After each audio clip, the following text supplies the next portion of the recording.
A gente vai mergulhar numa ideia que é, no mínimo, fascinante: a de que a fé pode literalmente remodelar o nosso cérebro. Essa análise explora um livro que constrói justamente essa ponte entre a neurociência moderna e a transformação espiritual cristã. A proposta é que a renovação da mente, sabe, não é só uma figura de linguagem, mas um processo neurológico real e observável. Então a grande questão que o livro coloca na mesa é essa, né? A fé é só uma experiência abstrata, algo que a gente sente, ou será que ela tem o poder de alterar fisicamente a estrutura, a química do cérebro? É exatamente isso que a gente vai investigar agora. Para a gente entender como essa ideia se desenvolve, nosso roteiro vai ser o seguinte. Primeiro, vamos ver a ciência por trás dessa transformação.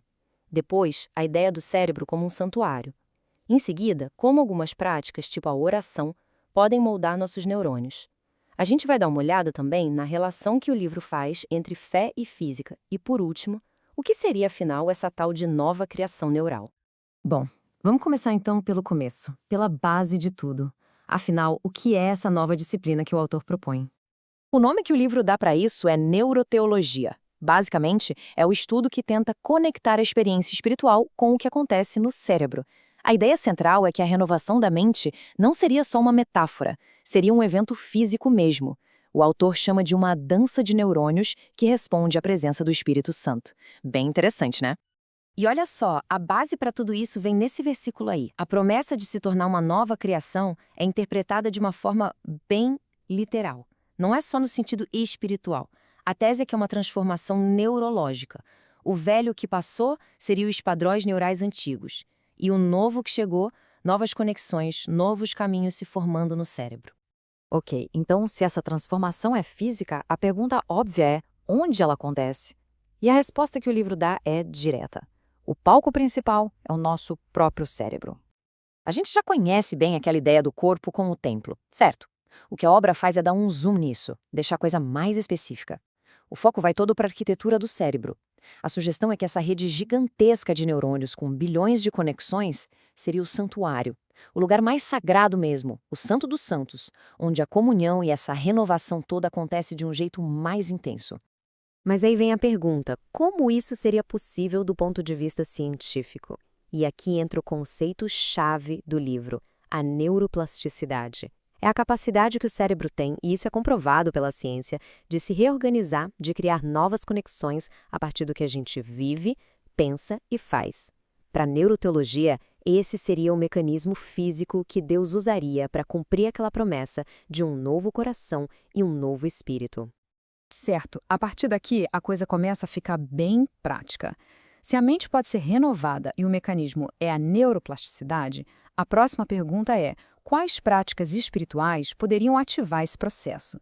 Vamos pegar a adoração, por exemplo. O livro argumenta que não é só uma experiência emocional, sabe? Acontece uma química no cérebro. Olha o que o gráfico mostra. A prática pode aumentar a dopamina, que é o neurotransmissor do prazer, da recompensa.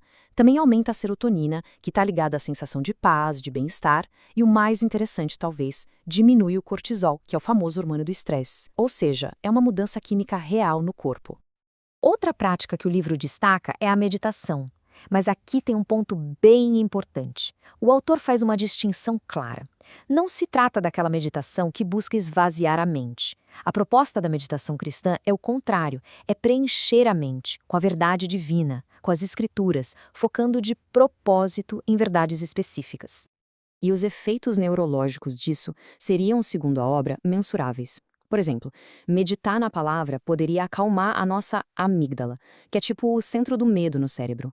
Poderia também fortalecer o córtex pré-frontal, que é a área do autocontrole e do planejamento. E mais, poderia até aumentar a espessura de algumas áreas do cérebro, criando literalmente novos caminhos, novas estradas neurais para pensamentos mais positivos. E o perdão? Como ele entra nessa história?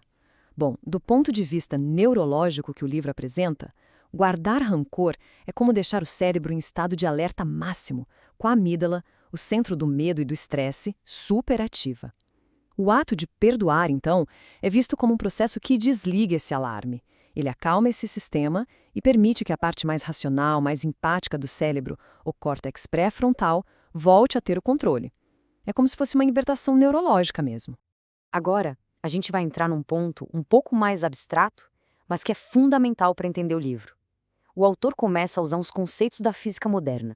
Mas, e isso é muito importante, com uma ressalva bem clara. Um exemplo é o efeito do observador, que vem lá da física quântica. Na ciência, de forma bem simples, isso quer dizer que o ato de observar um sistema pode alterar esse sistema. O livro pega isso como uma analogia.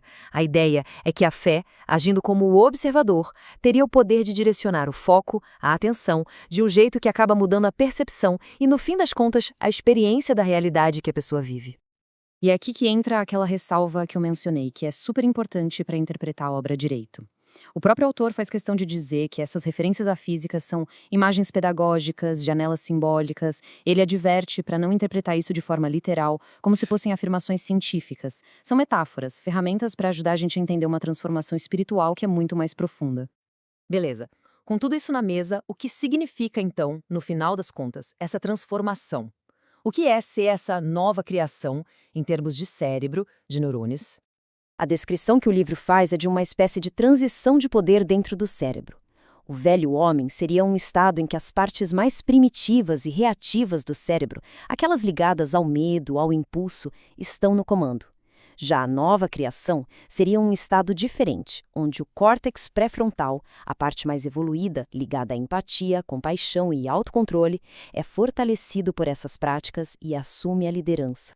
Então, para a gente amarrar tudo, a ideia central que a gente explorou aqui é a seguinte. A tese é que as crenças não são só ideias abstratas, elas são redes neurais físicas. Que renovar a mente é um processo tangível, real, de neuroplasticidade. Que as disciplinas espirituais, como oração e meditação, podem ter efeitos neurológicos mensuráveis. E, no fim, que a fé é apresentada como uma força que pode literalmente remodelar o cérebro.